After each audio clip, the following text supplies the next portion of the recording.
he's not willing to have the ball in his hands. But the players that got that clutch gene, they're going to go get that ball. Right. And Jordan, that puts him over LeBron. But LeBron is better enough than everyone else you just mentioned that he's over them in spite of not having that clutch gene, right? That's the only thing that I knock LeBron about is not having that clutch gene. Right. Scottie Pippen just reignited the never-ending LeBron versus Michael Jordan debate. And this time, his message was direct enough to make the entire basketball world stop and pay attention. The conversation was not even supposed to be about Jordan. It began as a discussion about what LeBron is asked to do in his era, how much more responsibility he carries on the court, and whether the demands of modern basketball make his job tougher than what Michael Jordan faced during his career. But once Scottie started answering, the tone changed quickly. The conversation shifted from LeBron has to do more to don't compare him to MJ like that, and suddenly everyone had an opinion again. That is the thing about this rivalry. It never really goes away. It just keeps returning in different forms. And Scottie Pippen, whether people agree with him or not, is one of the few voices in basketball who can speak on this subject with real authority. He was right there beside Michael Jordan. He witnessed greatness at the highest level, up close, with championships on the line, and pressure that most players never come close to experiencing. So when Scottie talks about MJ, people listen. And when he says LeBron should not be compared to Jordan the way people often compare them, it carries far more weight than when a random fan says it on social media. At the same time, Scottie was not simply taking shots for the sake of it. His point was more nuanced than that. He was basically saying that LeBron has been asked to do more in his era when it comes to all-around responsibility. He has to score, rebound, defend, run the offense, organize his teammates, play heavy minutes, and often do it without another superstar beside him in the exact same way Jordan had help around him. That part of Scottie's argument is easy to understand. Modern basketball asks stars to be more versatile, more interchangeable, and more involved in every part of the game. When's the last time you and Michael spoke? Right around the pandemic. Oh, so it's been a minute since you. Yeah. Is that the text exchange when he shot you a text May of 2020 and he said, "Hey, Scottie, I heard you're upset. Let me know when you have a minute to speak." Is that the last time you guys spoke? Something like that. Something like that. Did you actually call him? Like, did you guys talk or did you just text him? No, I think we ended up speaking briefly. Did it end up being good, the conversation? Yeah, I guess. So on that point, he was not wrong. But then came the real heat because once the conversation turned to Jordan, Scottie made it clear that the comparison should not be treated as the same thing just because both players were dominant. In his view, Jordan had something different, something more instinctive, something that cannot simply be measured by total points, championships, or usage rate. Scottie kept coming back to mentality, killer instinct, the willingness to take over, the desire to finish opponents off, and the ability to demand the final shot, not just accept it, but want it. That is where, according to Scottie, Jordan separated himself from everyone else. And that is where LeBron gets challenged. Because LeBron's greatness has never really been in doubt.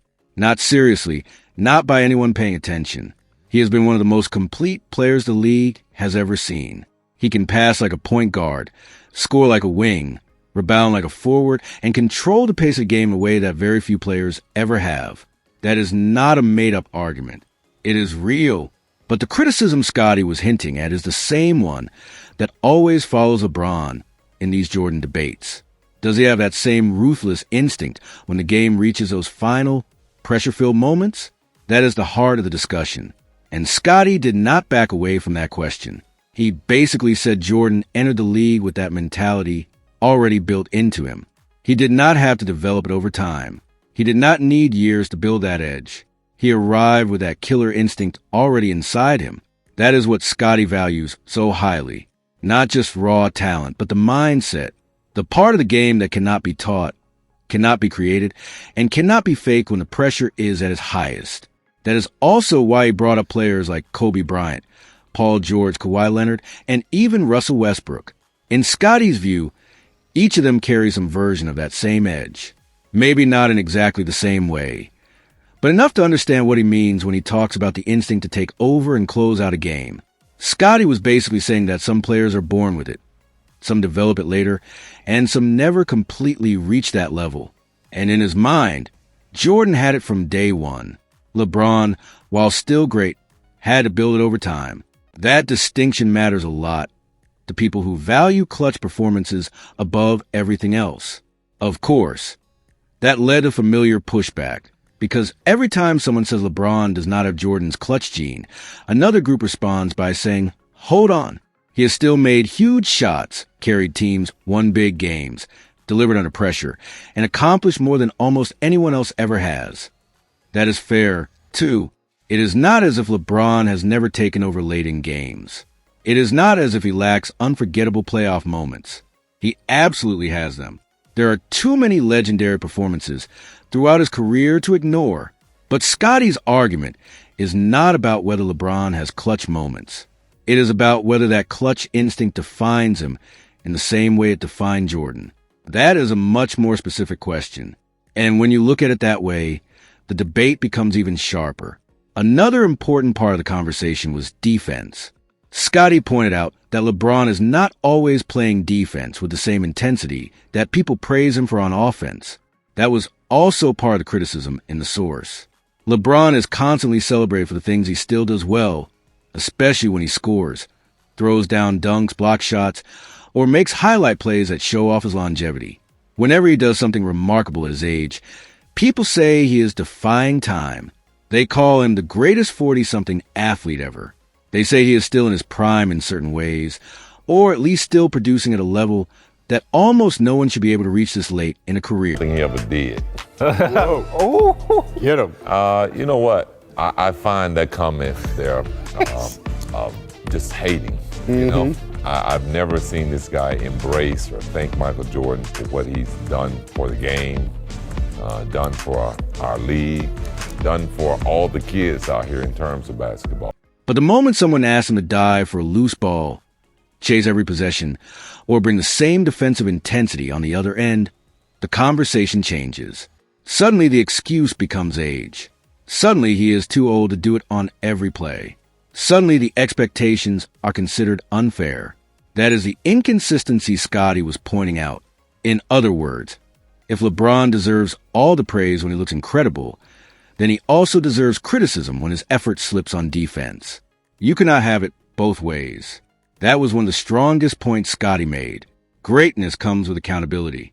If you want credit for doing remarkable things in your 40s, then you also have to accept criticism when your effort falls off on the other end of the floor. That is how the conversation should work. What makes a comparison to Jordan even more intense is that Jordan's reputation is built not only on winning, but on the way he won. Jordan had that aura, the feeling that he was going to bury you, the belief that if you gave him the ball, he would finish the game and make sure everyone knew it. That kind of mentality stays with people because it cannot be faked in the biggest moments. That is what Scottie keeps pointing to. He is saying Jordan did not just play basketball. He approached the game with a mentality that made him feel inevitable, and that feeling matters. LeBron, on the other hand, has always been more of a complete force. He controls games by passing, reading the floor, managing the offense, and overwhelming opponents with his versatility. He may not always come across as a cold-blooded closer Jordan was in those final moments, but he can still take over a game in his own way. That difference is exactly why people keep comparing them, and why the debate never ends. They are both legends, but they do not dominate in the same way. One is not a copy of the other. They represent different kinds of greatness. Scottie seems to be saying that if you truly understand that difference, then you should stop forcing a simple comparison between them. LeBron is more of a hybrid, a wing who can do almost everything, blending scoring, playmaking, and point-forward responsibilities in a way Jordan never had to because he played a different role in a different basketball era. Jordan was a shooting guard with a scorer's mindset and a killer instinct. LeBron has often played more like a forward, who can also function as a point guard, directing the offense while carrying a massive scoring load. That does not make one player greater in every sense, but it does make the comparison more complicated. And that complexity is what people often overlook. The source makes it clear that Scottie was defending the idea that LeBron is asked to do more in today's game. In a broad sense, that is true. Modern stars are expected to handle much more of the offense.